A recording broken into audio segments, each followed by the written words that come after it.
রান্না নয়, আজকে সব কিছু মাখামাখি ভর্তা। আজকে আমার খুব ইচ্ছে করলো কদবেল মাখা খাবো, সেটা আমার স্টাইলে, দোকানের স্টাইলে নয়। তাই নিজের মতন করে একটু কদবেল মাখা করে খাচ্ছি। তার জন্য কী কী লাগে সেটা তো দেখাই যাচ্ছে। লাগছে কদবেল, সেটা তো মাস্ট লাগবেই। তারপরে ধনেপাতা, কাঁচা লঙ্কা, একটু তেঁতুল, নুন, তারপর চিনি আর শুকনো লঙ্কা পোড়া, আর সর্ষের তেল। এই দিয়ে আজকে আমি কদবেল মাখাটা মেখে ফেলবো। তাহলে আপনারা দেখুন বন্ধু কীভাবে কদবেল মাখাটা মাখা যায়। কদবেলটা ভাঙা হয়ে গেল, এবার আস্তে ধীরে কদবেলটা তুলে তারপরে মাখা শুরু করব।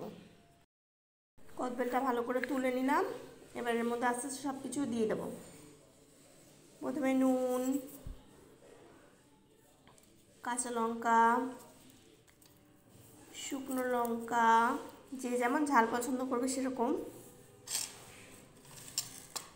চিনি,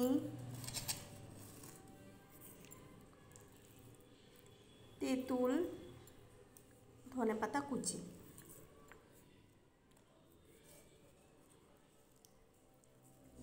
সব একবারে দিয়ে নিলাম, দিয়ে এখন ভর্তাটা করে নেব।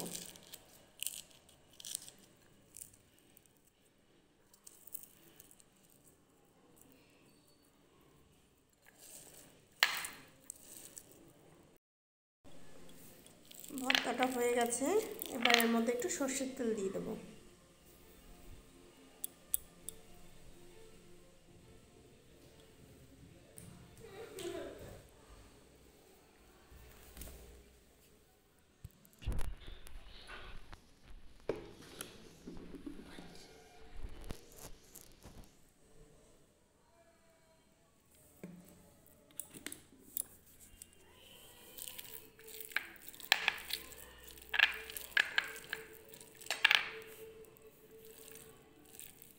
ব্যাস, আমার ভর্তা কমপ্লিট। Thank you.